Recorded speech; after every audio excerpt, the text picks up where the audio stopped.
নরসিংদীতে প্রতিনিয়ত বাড়ছে ডেঙ্গু রোগীর সংখ্যা।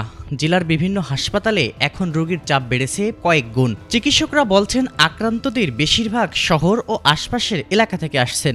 চলতি মাসেই ভর্তি হয়েছেন শতাধিক রোগী।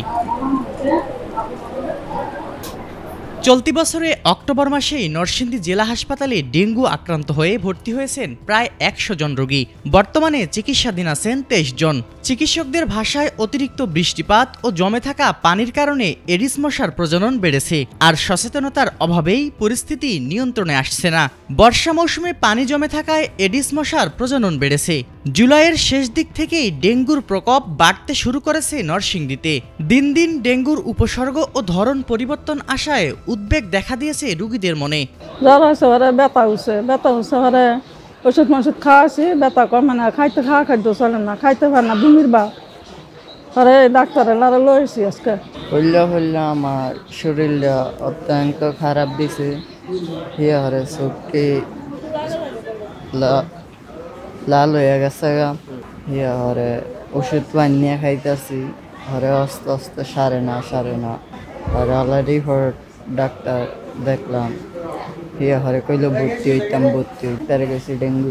শুক্রবারে দিন দিয়া মাগরিবের পরে পাতলা পায়না আর জ্বর, পরে কাল্লা রাত্রেতে এসারের পরে রক্ত দেয়া দিছে ফাইনাল রাস্তাটা। জ্বর আর এক সপ্তাহ ধরে জ্বর সারে জ্বর, আমরা খেল নাই আর আমি ডেঙ্গু হয়ে আছে বুঝেন না। এক সপ্তাহ পরে যখন পরীক্ষা করছি পরে ডেঙ্গু ধরা পড়ছে।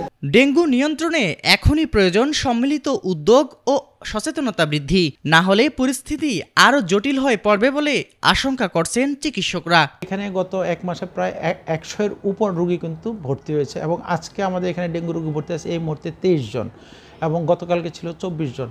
তার মানে আমরা এই মাসেতে দেখছি যে ডেঙ্গুর প্রকোপটা আরও বৃদ্ধি পেয়েছে এবং আমরা আশঙ্কা করছি সামনের দিনেও কিন্তু ডেঙ্গুর প্রকোপ আরও বেশ কিছুদিন থাকবে। সে কারণে আমাদের সবাইকে কিন্তু সচেতন হতে হবে। আর ডেঙ্গু আগে যেরকমভাবে জ্বর, মাথা ব্যথা, শরীর ব্যথা থাকতো, এর পাশাপাশি আমরা শুধু এখন দেখতে পাচ্ছি অনেক ক্ষেত্রে শুধু পেট খারাপ, পেট ব্যথা, অত্যাধিক দুর্বলতা, অথবা দেখা গেল যে কারো আনএক্সপ্লেইন উইকনেস নিয়ে কিন্তু অনেকে আমাদের এই হাসপাতালে আসছে। পরবর্তীতে তার কমপ্লিকেশন ডেভেলপ করার পর আমরা যখন তাকে NS1 অথবা IgM করে দেখি তার ডেঙ্গু পজিটিভ। এ কারণে আমরা রোগীদেরকে সতর্ক করতে চাই, সচেতন করতে চাই যে আপনাদের যদি কোনো উপসর্গ দেখা দেয় তাহলে আপনারা তাৎক্ষণিক সরকারি হাসপাতালে জরুরি বিভাগ অথবা বহির্বিভাগে যোগাযোগ করুন এবং ডেঙ্গুর সকল রকমের পরীক্ষা নিরীক্ষা সরকারি হাসপাতালে সরকার নির্ধারিত মূল্য হয়ে থাকে এবং আমাদের এখানে সরকারিভাবে হাসপাতালে থেকে আপনার IV ফ্লুইড থেকে সকল রকমের ওষুধপত্র বিনামূল্যে সরবরাহ করা হচ্ছে।